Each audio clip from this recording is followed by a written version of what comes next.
Hello, everybody. This is Gerald Celente, and it's January 22nd, 2025. And we have with us again Judge Andrew Napolitano, a real man of men, someone that, as I say, knows the Constitution, the Bill of Rights like nobody else. And we talk about it each week, just basically on Judging Freedom. And Judging Freedom is his show on Celente and the Judge. And you got to go to Judging Freedom because the guests that he has on are spectacular. Scott Ritter, Max Blumenthal, Colonel Douglas McGregor, Phil Giraldi, one after another, speaking about issues and facts that you don't get from the mainstream media. Judge, thanks for being here today. Oh, it's a pleasure to be with you, my dear friend. You know, Judge, you have an article coming out. It's going to be out tomorrow. And the headline is TikTok and the freedom of speech. And it begins with Congress shall make no law abridging the freedom of speech or press, First Amendment of the Constitution. Yeah, so does no law really mean no law? If it does, then all these laws that interfere with speech, even defamation, even treason laws, are unconstitutional. If no law doesn't mean no law, well, then what the hell does it mean? It means whatever the courts want it to mean. And that's the defect in the system. The column that you're kind enough to refer to talks about the Pentagon Papers case, which was the high watermark for free speech in the United States, where the Supreme Court allowed the Washington Post and the New York Times to publish stolen state secrets because the public had the right to know and the press had the right to reveal them. Along comes the congressional ban on TikTok. The government doesn't like people using TikTok because it's a rival with the government's own interference with our free speech. And so it bans TikTok, and the court couldn't care less about the free speech aspects. Can the Congress tell you what book to read, how to express yourself, what venue to use when you express yourself? Of course not, but that's what it's done with TikTok. Trump courageously has put a stay on the ban for 75 or 90 days in the hope of working something out. But had he not done that, now I know you have your own unique problem with TikTok, which is not the freedom of speech because it doesn't involve the government. It involves them and their hatred for the opinions that you and people like you and I have. But the fact that the Congress would decide that you cannot use a venue for gathering information and communicating your ideas directly violates the First Amendment. You know, what happened with me on TikTok, they took me off. I did a clip on my podcast where I said that, Trump says he's going to stop the Ukraine war in 24 hours. He said, and then he said after he was elected that the war would end even before he got inaugurated. And of course he didn't. So I said that, as I see it, Ukraine is going to do everything they can to ramp up this war, like a false flag event. Right. Something like blowing up a nuclear power plant. That's all I said. Here's the clip. I believe there's going to be a false flag event, like they bombed a nuclear power plant or something that's going to get NATO and the United States back in this war with Ukraine, because Ukraine's not going to back out of this. Because the deal is going to be this. Russia's going to keep what they got. They took Crimea, they had voted out, and the other land, 20% that they gained since the war began on February 24th, 2022. They're not going to give back that land. And that's it. So that's all I said. And they permanently banned me for saying that. That's it. That's all I said. The clip is right there. Is there recourse to the ban? Is there an appeal? It's hard to find anything, as we keep going on, and but I'm just saying that, what did I say? What did I do wrong? I have an opinion that considering that Ukraine is going to lose, which we said from the beginning before the war started, there's no way in the world they're going to beat the Russians. If Napoleon couldn't beat them and left Poland with 420,000 troops and came back with 10,000, if Hitler killed over 25 million Russians in Operation Barbarossa, and they were the first ones to beat the Germans, what makes you think that Ukraine's going to be able to beat them? So pretty sound and historically accurate logic. So I said, because of that, they're going to ramp up this thing to keep it going. And now, of course, you heard even this guy who was against it, that Rubio, when he was first supporting the Ukraine war, now he's saying we should get out of there. So I believe Ukraine's going to ramp this thing up, a false flag event that will unite people again. Just like 9/11, 90% of Americans believed the crap spewing out of little Georgie Bush's mouth, we're going to get that guy Osama bin Laden dead or alive. So I think there's going to be something that's going to drag us back into it. That's all I said.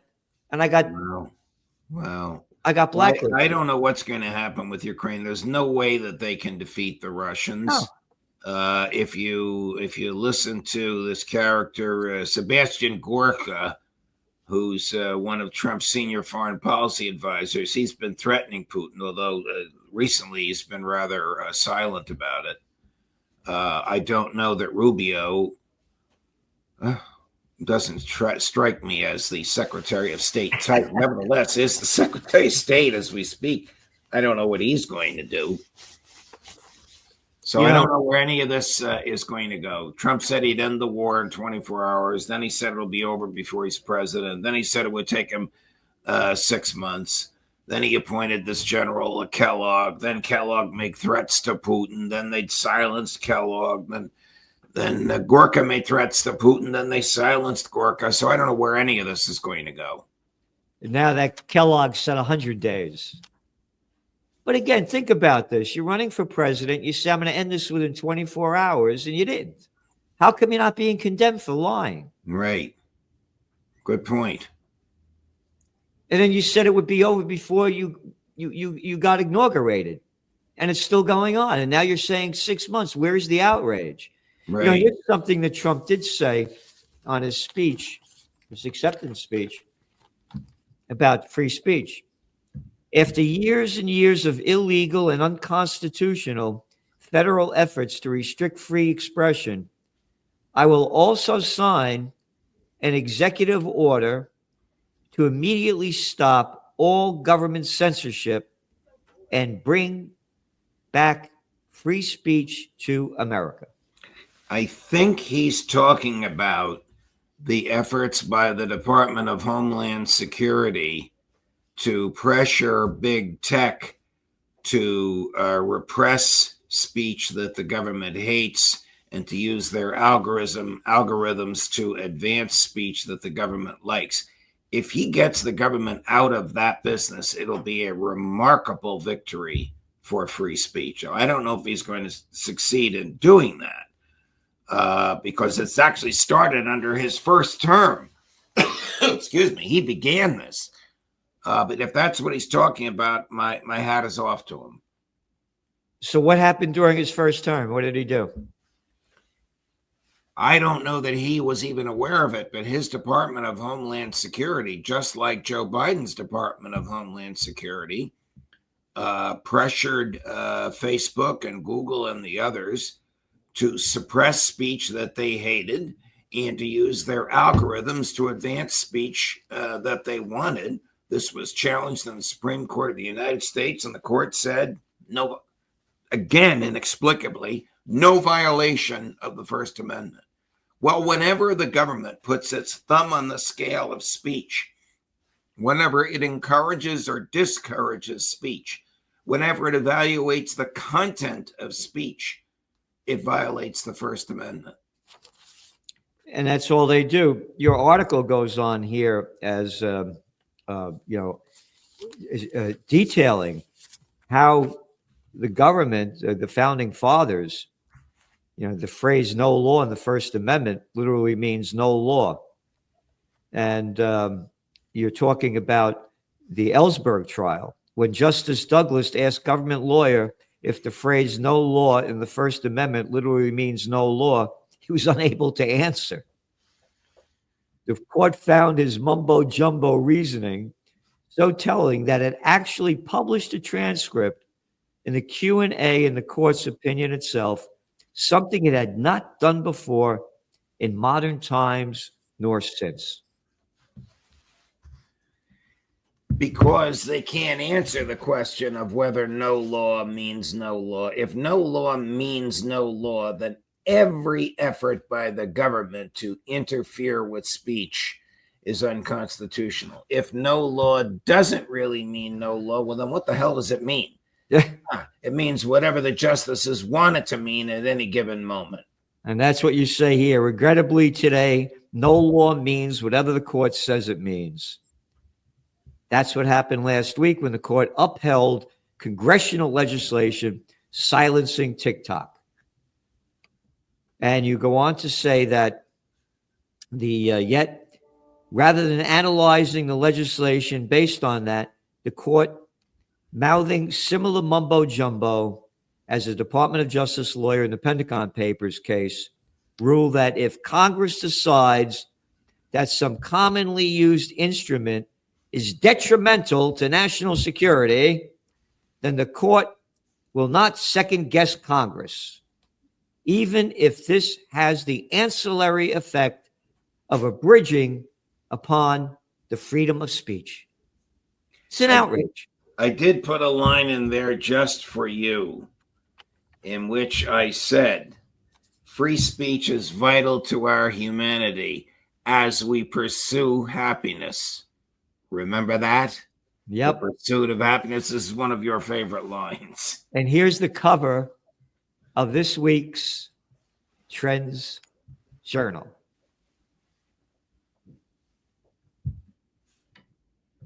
Wow. It's about the human spirit. Correct. And that's been taken away from us. Correct. I got to listen to the crap spewing out of a politician's mouth. Congress says, a bunch of bored-off clowns. Congress says, you don't have no right to say. And again, look what's going on. If you're not a billionaire, shut your mouth. You can't talk. You only can talk if you're a billionaire or donate millions of dollars. What's this country turning into? You know, Trump, by the way, you know, in his speech, another thing that I got to tell you, I found a bit concerned about. This is building up the military-industrial complex. He said, like in 2017, we will again build the strongest military, you ready for this? The world has ever seen. We will measure our success not only by the battles we win, but also by the wars that we end. And perhaps, which is a good point, most importantly, the wars we never get into. But let's go into the first one. The battles we win. Well, that's dangerous. There's no reason for us to be in any battles, even though, you know, we're fighting every day in Syria. We have people on the ground in Ukraine. He should bring every American home from Ukraine in a heartbeat, but he hasn't done that. The pipeline that Joe Biden opened up, that spigot, is still producing ammunition and military gear to Ukraine. He hasn't stopped that. And how about what's going on now with the ceasefire? They're attacking South Lebanon again, the Israelis. Look what they just did in the West Bank on yesterday. They killed about over 10 people, wounded about 50. And Biden had done something for these so-called settlers. I forgot exactly what it was, condemning them for what they were doing. And Trump pulled that off. He said, no, we're going to do away with that, what Biden did in condemning them. Do you know what I'm talking about? I know exactly what you're talking about. Biden would not recognize the settlers these are right-wing Zionists, Israelis, moving into the West Bank, stealing land and building homes. Trump recognizes those homes and villages as part of Israel. Biden refused to do that. It's a theft of land. In some cases, it's the theft of life, because they're killing the people whose land it was before they actually take the land. Every one of our people, Colonel McGregor, Scott Ritter, John Mearsheimer, Jeffrey Sachs, Phil Giraldi, that I ask Ambassador Charles Freeman, is this a ceasefire or an inauguration pause? Do you expect Bibi to comply with the terms? And they all say it's not a ceasefire, it's a temporary pause, and Bibi cannot stay in office if he complies with the terms. So of course, he's not going to comply with the terms.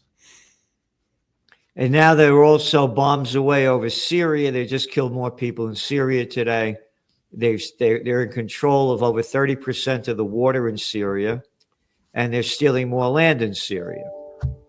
And so I agree. The ceasefire is just it's a little bit of nothing. This is a photo from Monday's New York Times. Can you see that? Yes.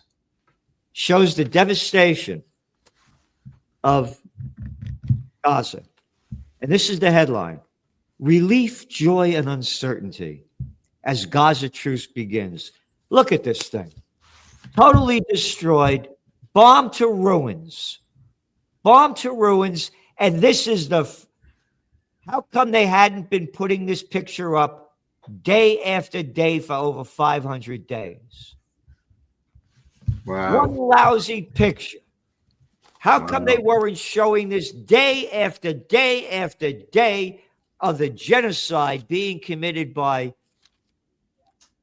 You know the answer to that. Why are the human beings released by Hamas called hostages and the human beings released by Israel called prisoners? Because the Zionists control the dialogue. I have to run onto the set. I don't know what happened. Trump said something, and they want me in the studio right now. So Judge, thanks for being on. Apologize for Appreciate it, and we'll see you next week. You got it. All the best, Gerald. Thank you. Bye-bye.